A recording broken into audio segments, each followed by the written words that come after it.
저는 일본하고 부동산 시장에 중점을 두어서 얘기를 좀 드리도록 하겠습니다. 최근에 일본 시장에 대한 이슈들이 되게 많아요.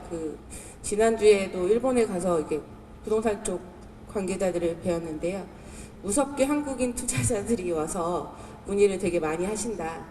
이제 텍스 쪽 같은 경우에는 저희 쪽에서 이렇게 의뢰하는 레포트가 너무 많아서 밀려 있다는 정도로 해서 관심을 최근에 많이 받고 있는 시장인 것 같습니다.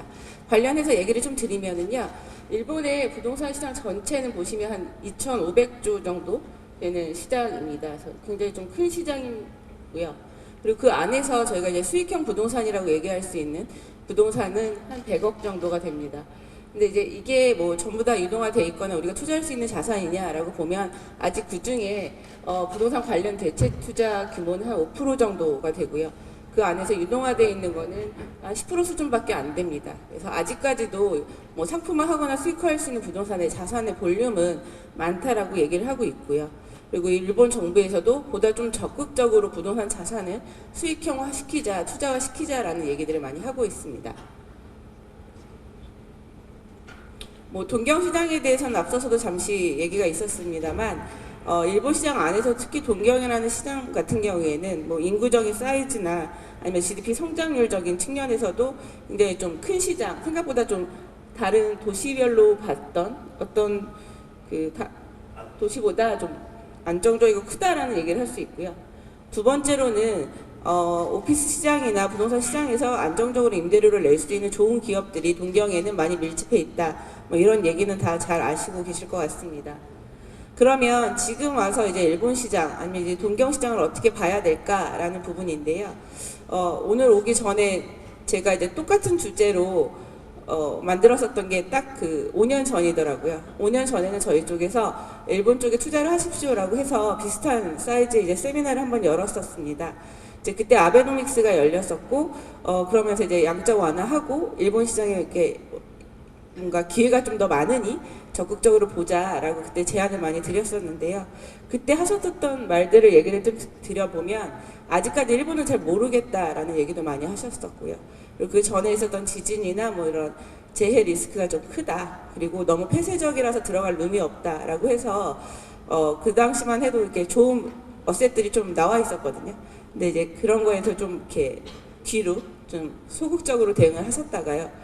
최근에 들어서 다시 일본 시장에 대한 얘기들이 나오기 시작하게 됩니다. 근데 이제 이 시장을 어떻게 볼 것인가라고 보면 시장적인 타이밍 그리고 마켓 사이즈 그리고 이제 수익률 측면에서 일본 시장을 어떻게 볼 수 있을까를 한번 다시 짚어봤습니다. 제일 큰 부분은 우선은 2013년 정도 돼서 아베노믹스가 열리고 양적 완화가 되면서 엔저에 대한 부분이 크게 메리트로 작용을 했다라고 보시면 됩니다. 그 효과가 실질적으로는 보시면 왼쪽에 있는 그래프처럼 원래는 엔저가 되고 수출이 확대가 되면서 민간 기업들의 실적이 좋아지고 그걸로 소비를 확대를 시키겠다라는 취지에서 이제 아베노믹스라는 전략을 펼쳤습니다. 근데 실질적으로 과거에 이제 실적을 보게 되면은요, 기업적으로 해서 민간 수요가 많이 늘고 소비가 늘어서 시장이 활성화됐다라기보다는 엔저에 대한 효과가 인바운드 쪽으로 많이 확대가 되면서 외국인 투자자, 외국인 수요자, 외국인 관광객들이 들어가면서 동경 시장을 지금의 매력적인 투자 시장으로 변모시킨 부분이 크지 않나라고 저희는 나름대로 분석을 하고 있습니다. 그래서 보시는 이제 엔화의 이제 원이라던가 아니면 이제 달러 관련된 전체 흐름을 보시면 확실히 양적 완화가 했었던 타임을 기준으로 해서 안정적으로 낮게 움직이는 모습을 볼 수 있습니다. 최근에 약간 높아진 부분은 있습니다. 그래서 시기적으로도 2020년 올림픽이라는 기점을 대상으로 해서 많은 인프라도 개선이 되고 시장도 많이 바뀌고 있는 환경 하에서 어떻게 보면은 2020년을 기준으로 해서 투자하는 시점이 조금 더 일렀으면 좋지 않았나라는 생각도 들고요.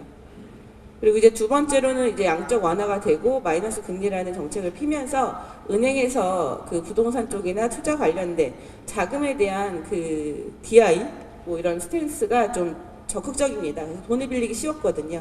그리고 저리로서 돈을 잘 빌릴 수 있으니까 한국이나 외국에서 투자자들이 일본에 투자를 하게 될 때 환해지에 대한 부분, 환율에 대한 프리미엄과 그다음에 레버리지에 대한 부분이 어떻게 보면은 어셋 외에 플러스 알파적으로 확보될 수 있는 부분의 룸이 컸기 때문에 지금의 시장이라던가 주목을 많이 받았던 이유 중에 하나라고 보시면 됩니다. 그리고 실질적으로 일본 같은 경우는 초고령 사회다, 시장이 많이 줄고 인구도 줄고 고령화됐다라고 해가지고 전반적인 시장이 어떻게 될까라는 부분을 다시 한번 좀 짚어보면은요, 잘 아시듯이 일본은 2015년을 기점으로 해서 인구 규모는 축소가 됩니다. 다만 아직 세대수와 관련해서는 10년 정도 더 성장이 될 것이다 라고 얘기를 하고 있고요. 그리고 또 그 안에서 좀 재미있는 부분은 아까 제가 인바운드가 주요한 이렇게 모멘텀이 됐다라고 얘기를 하는데, 동경 안에 수도권의 인구의 세대수의 그 추이를 보면은 증가한 거의 50%는 외국인 수요라고 얘기를 합니다. 그래서 이제 자체적인 동경 시장 안에서의 민간 소비라든가 민간의 그 국내 수요라기보다는 이런 인바운드 수요가 세대수적인 측면이라든가 아니면 이제 관광객 수 측면에서도 계속 확대가 되면서 시장이 적극적으로 움직이고 있다라고 보시면 될 것 같습니다.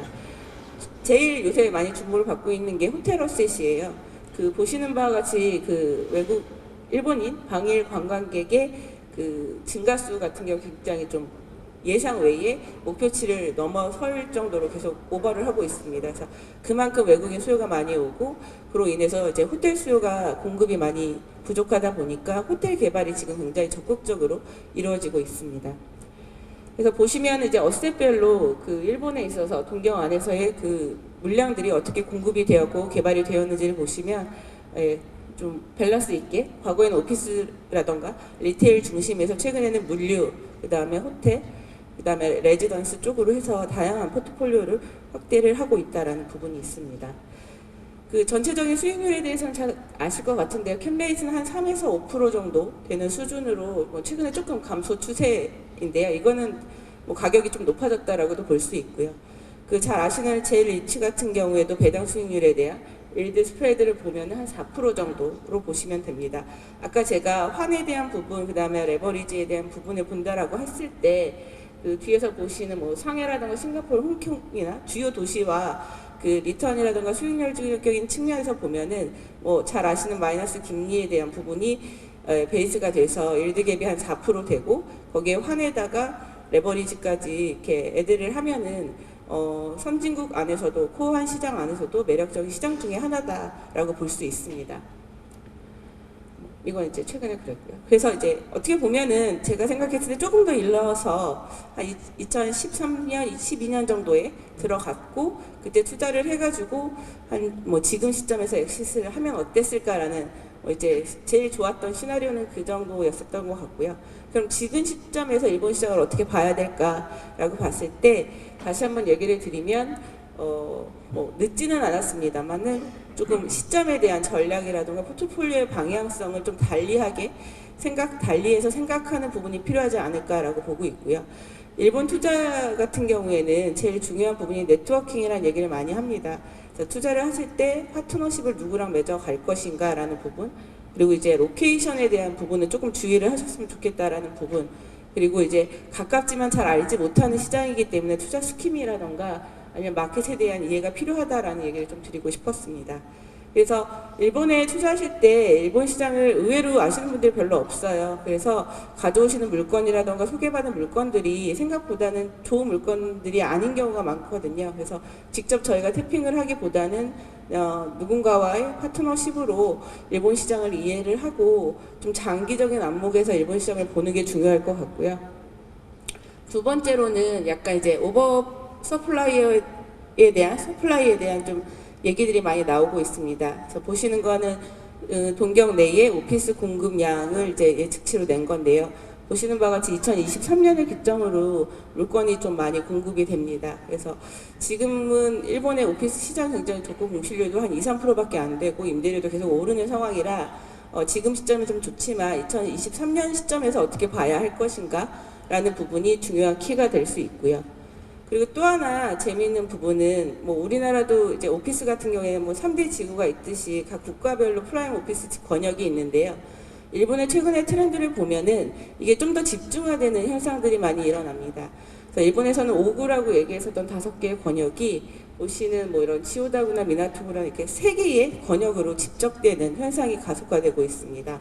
그래서 이거는 그 각각에 있는 동경 내에 회사원 종업원 수들이 어느 지역에서 어디로 옮겼는지를 저희가 좀 트래킹을 해본 결과인데요.